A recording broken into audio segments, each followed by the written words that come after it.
What is going on, Vikings fans? It is Skol side back with another Minnesota Vikings video. See by title, we're going to be discussing Adam Theilen being back from COVID and what I really think the ramifications are of that, and what I think the Vikings should do with their offensive line now that Ezra Cleveland should be back healthy.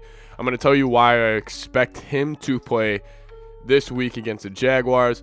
Anyways, Adam Theilen, offensive line, big offensive video right now. We're going to be discussing the offense, which is honestly starting to look like a top 10, top 5 group in the NFL right now. Anyways, offense, Adam Theilen back, offensive line. Let's talk about it right now.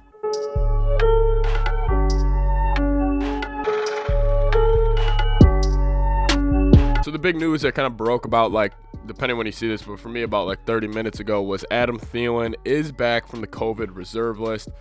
Thank God. Last week the passing offense didn't really see it didn't really regress without Adam. However, Adam makes everything a lot easier. And, my thoughts on Adam Theilen is he's just an elite playmaker, and especially in the red zone. I mean, he has been great in the red zone this year. He's got 11 touchdowns. He's got back-to-back games with one-handed catches in the red zone. He just makes it a lot easier on Kirk. And that's why I think Adam Theilen and Kirk, they got this really special bond. And I know everybody's in love with Jefferson right now, and everybody thinks Jefferson, and I think he is too. I think Jefferson's more talented than Adam, but I feel like what Adam does, just in clutch situations, he's just Kirk's ultimate safety net. And that's what I think Adam brings. And then Adam also brings, you can't double Jefferson, because then he'll get one-on-ones. He brings a whole dynamic back. I'm happy Adam Thielen's back. Also, he did miss last week, which allowed guys like WAAAAYYYYY and Chad Beebe and Rudolph to step up in the passing game. I expect that to continue moving forward. I think the Vikings could really open up this passing game and have this be an elite passing offense in the NFL, which I'm actually really, really excited to see. I'm really excited to see Beebe and WAAAAYYYY be the third and fourth options moving forward. Especially, I think they're probably going to go and turn Beebe into an Amendola type of role, and maybe an WAAAAYYYY just when they got 4 wide receivers on the field. It's going to be tough for both of them to be on the field at the same time. However, I think it is possible. Anyways, Adam Theilen, he's back from COVID, which is great news. And the next kind of business I wanted to address is the offensive line. Obviously, I believe Ezra Cleveland will be playing this week. And the reason I think that is if he would miss his third game in a row, it would have made more sense for the Vikings just to put him on the injured reserve or the IR. Because when you get put on the IR, you at least need to be on there for 3 weeks, and then you're eligible to come back.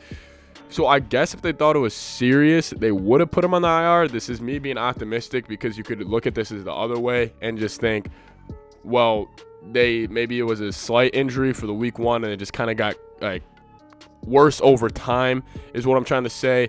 Hopefully it's not that. I'm assuming Ezra will be there. But anyways, my thoughts on the offensive line.